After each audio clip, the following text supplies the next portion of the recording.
வணக்கம். இன்றைக்கி நம்ம பார்க்க போகிற சமையல் கமகமன்னு ஒரு பிரிஞ்சி சாதம் எப்படி செய்யலாங்கிறத பார்க்கலாம். இப்போ ஒரு குக்கர் எடுத்துக்கலாம். தேவையான அளவுக்கு எண்ணெய் சேர்த்துக்கலாம். நான் வந்து கடலை நெய் யூஸ் பண்ணுறேன். இப்போ இதில் நெய் சேர்த்துக்கலாம்.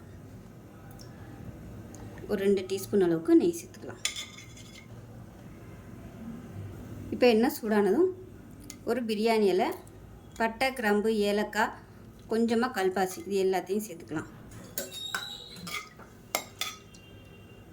இப்போ இது எல்லாமே நல்லா பொரிய ஆரம்பிக்குது. ஒரு கைப்பிடி அளவுக்கு புதினா சேர்த்துக்கலாம். அது கூடவே கொஞ்சமாக கொத்தமல்லியும் சேர்த்துக்கலாம்.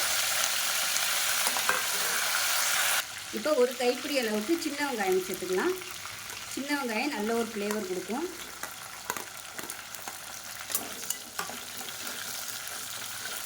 ரெண்டு பச்சை மிளகாயும் சேர்த்துக்கலாம்.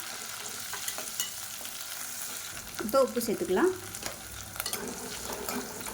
1 டேபிள் ஸ்பூன் இஞ்சி பூண்டு பேஸ்ட்டு சேர்த்து வதக்கி விட்டுக்கலாம்.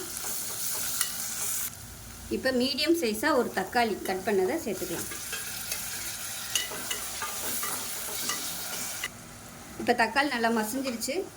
1 டேபிள் ஸ்பூன் மிளகாத்தூள், அதே மாதிரி 3/4 டேபிள் ஸ்பூன் தனியாத்தூள், 1/4 டேபிள் ஸ்பூன் மஞ்சத்தூள், 1/2 டேபிள் ஸ்பூன் சீரகத்தூள் இது எல்லாத்தையும் சேர்த்துக்கலாம். சேர்த்துட்டு எண்ணெயில் வதக்கி விட்டுக்கலாம்.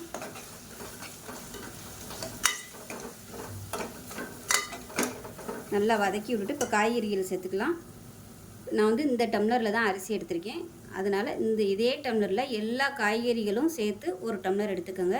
நான் வந்து கேரட்டு, பீன்ஸு, காலிஃப்ளவரு, பட்டாணி, உருளைக்கிழங்கு எல்லாமே எடுத்திருக்கேன். காலிஃப்ளவர் வந்து உப்பு மஞ்சத்தூள் போட்டு சுடுதண்ணில் போட்டுட்டு தான் நான் எடுத்து வச்சுருக்கேன். இப்போ எல்லாத்தையும் சேர்த்துக்கலாம். இப்போ இதை நல்லா வதக்கிக்கலாம். இந்த அளவு சேர்த்திங்கன்னா உங்களுக்கு 1 டம்ளருக்கு கரெக்டாக இருக்கும்.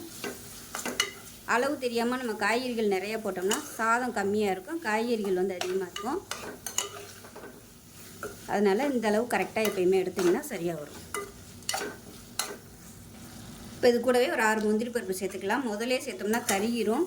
அதனால் இந்த ஸ்டேஜில் சேர்த்துக்கலாம். விசில் விட்டு வரும்போது அந்த முந்திரியோட ஃப்ளேவர் எல்லாமே அந்த பிரியாணியில் இறங்கும். டேஸ்ட்டு சூப்பராக இருக்கும், வாசனையும் நல்லாயிருக்கும்.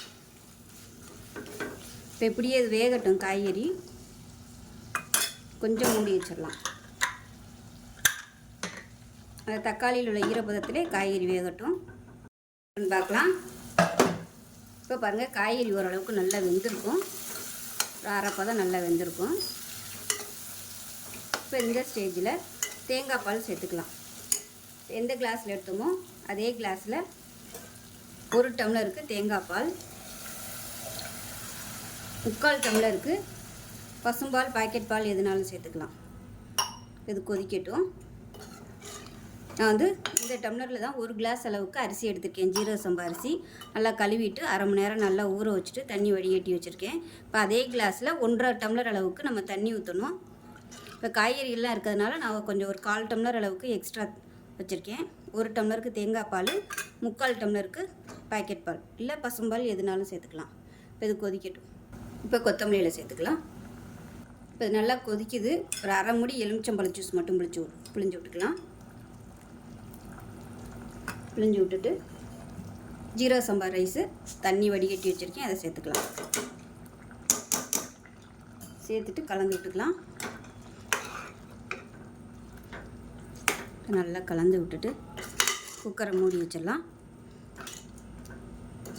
இப்போ ஒரு கொதி வரட்டும்.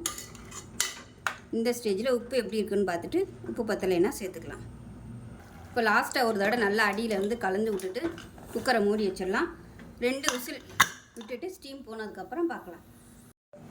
இப்போ எப்படி இருக்குன்னு பார்க்கலாம்.